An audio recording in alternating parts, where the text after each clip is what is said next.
you're pregnant and you're ready to have kids, and you're kind of thinking of all the things that you're going to teach them and all the things that you need to know and how much wisdom you have, and you're an adult and you're bringing life into the world. And then as time goes on, you actually realize that you don't really know anything about what you're doing, because your kid is unique, and you can read every parenting book in the world, and we all write our own, right? So our kids are own, whether they're typical like my daughter Grace, or has that crazy extra chromosome like my son Ian with Down syndrome. You just write your own book along the way. And I think the biggest thing is I feel that I have learned exponentially more from my kids than I have ever taught them. So they've definitely changed me into a better person, that's for sure. No one could ever really prepare you for being a mom. You can read all the books and get all the advice, but nothing really prepares you. But I would say the most surprising thing was probably how much trial and error there is. And no matter how many experts you lean on and try to listen to, really what it comes down to is learning to listen to your intuition. And when you learn to trust that inner voice and trust where that gut feeling, that's where the power comes, is when you really trust your intuition.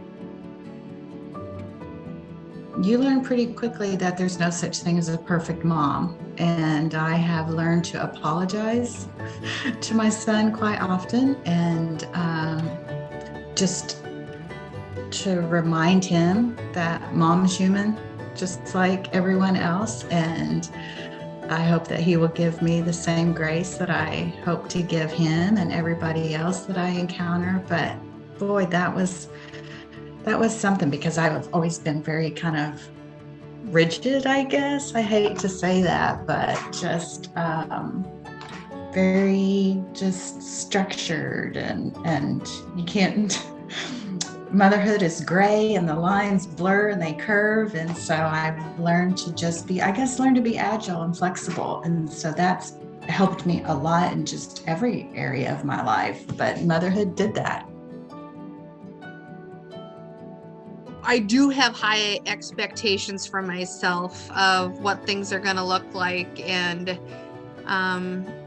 if I do things a certain way, or if I plan enough, things will just go smoothly and perfectly, and we're all going to be this happy little family. And I think it just goes to show too that life is very uncertain, and we can only do the best we can, and that's okay. We want to challenge ourselves to be better each and every day, but that's okay if we don't meet the mark every time. Everything. It's scary, right? Let's be honest. It's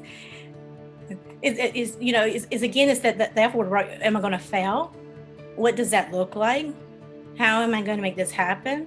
Am I going to be able to give everything? It's scary. So I think everything surprises me in the sense of, it's good and bad, right? It surprised me how we can love so unconditionally. It's something that we never even knew that we needed, but God gave it to us. And you're sitting there going, wow, this person loves me and I love them. And it's yours. It's yours to educate and help and support and grow and foster something that's so beautiful. I am who my kids need me to be. And I think that is something that I live by every single day. And, as much as there may be, you go to bed thinking, did I do the right thing today? Did I make a mistake? Did I show them the right way? I think that has been really important, that I just look back and I say, hey, even if I made mistakes today, I've showed them that it is okay to make mistakes, that it is okay to mess up and fail. And I try to show them actually that it's even better. I think that I show them it's okay as long as you're apologizing, you're making up for it, you're doing the right thing, you're trying your best. And I think that is something that I try to give both my girls. I would say in my education, there was not much of a consideration of the fact that I was a woman and might choose to stay home with my children. So I would say when I chose to stay home, that first year, I remember feeling like a crisis of identity. Where does my self-worth come from? Where does my approval come from now that I've made this choice? And but I look back with so much gratitude that I did make that decision. And all of these hours and years spent hidden with my children without outside approval, I wouldn't trade it for anything. Even all of the hours crying and frustration and fatigue. And I look at my boys and I'm so proud of how they're doing. And my husband, our marriage, I wouldn't trade a minute of it. If I had to choose a parenting mantra for myself, progress over perfection. I think that progress, just moving along and just doing the best that you can, it doesn't have to be perfect. And for so many people, I think that we try to be perfect. And then if it doesn't work out the way that it works out, then it just disheartens us. So I feel like it should always be, no matter what, that's a mantra for me, no matter what, is progress over perfection. Just keep moving forward. Just keep taking each step day by day.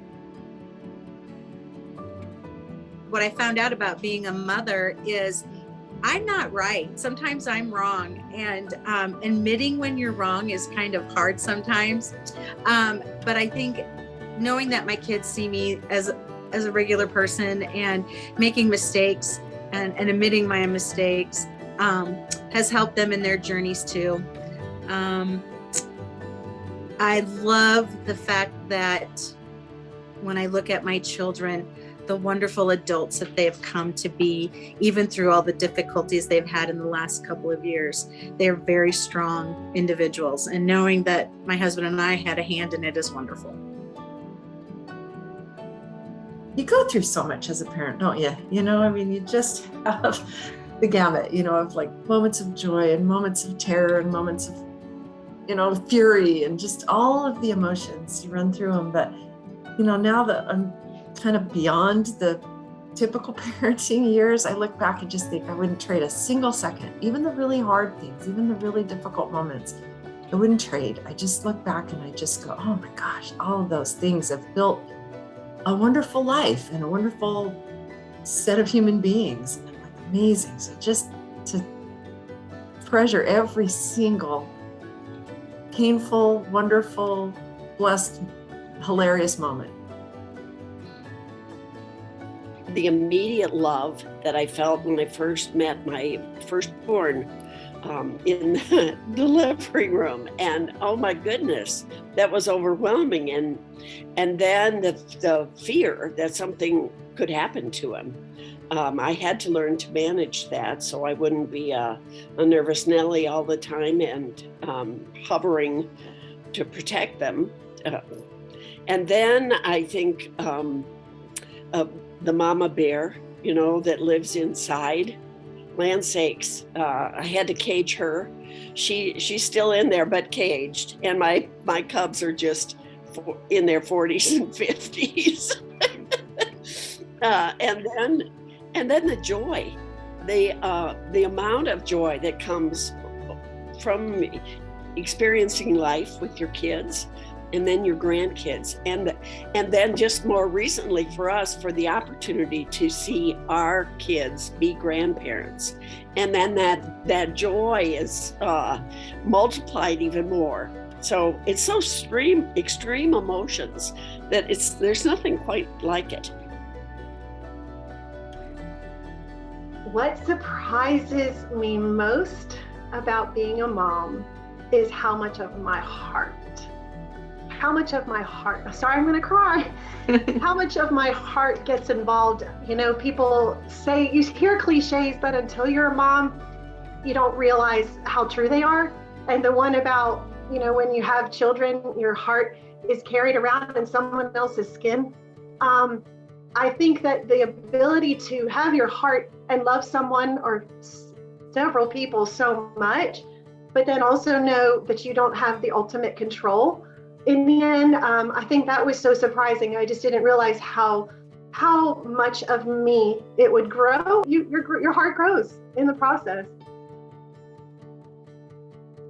One of the craziest things about motherhood is the evolution of motherhood, and what you thought was so important a year ago or 6 months ago or, you know, pre-children, somewhat evolves in time based on where you are and where your children are in life. My children have taught me to really step back, you know, and to not pay attention to the minutia, but pay attention to the bigger picture. Before I had children, I had this one vision of me as a parent, and it was, you know, I will do things this way and I will live this way. But having the flexibility and the desire actually to kind of mold yourself and your parenting styles, to shape your children to be better people, but also to keep harmony within our home. No matter how old your children are, you still worry about them as much as you did when they were 2. I thought as they grew up that would not be so, you wouldn't worry about them so much as they got older. Mine are adults. My youngest is 18 and my oldest is 29. And you still worry about them as much as you did when they were 10. You know, that doesn't go away. And for some reason I thought it would. I think one of the things that surprises me most about being a mom is how much better I feel when I pour into myself. You know, as mothers, we just give to our children. They're our number one thing, we invest in them, but it can become so draining. And we as women become on the back burner. And when I put myself every once in a while and I treat myself, it is so surprising. I feel so much better. And I feel like such a better mother when I do that. I've discovered that the love you have for your children is something that doesn't have an end. And for me, that I've lost my son, I feel that now, love doesn't end when your child is not here physically anymore. I think that it grows even, it's like a love that doesn't compare to, for example, the love I have for my daughter, which she is here with us, and it has also taught me that, the extremes that you can go to honor your children also, and is to give the best of you and to be passionate about the children you have and be involved in their lives and, just give them the best of you. I think for most people, none of us realized how much our parents loved us until we became parents. So that was the first big realization I had, even just in the weeks after my son was born. I just felt so bad because I thought I never knew, right? That it was like this for even my parents, right? There's a lot of things specific to my journey, which was a rocky one to motherhood. We struggled with infertility for 4 years. I had losses on the way, and I was divorced before my son was a year old. And so there was a lot of single mom type things. And there's so many lessons that motherhood just starts to define you at a certain point. And particularly for me, when I decided to step away from my career and founded a nonprofit serving children, motherhood just sort of zoomed in a lot to what I needed to be focused on.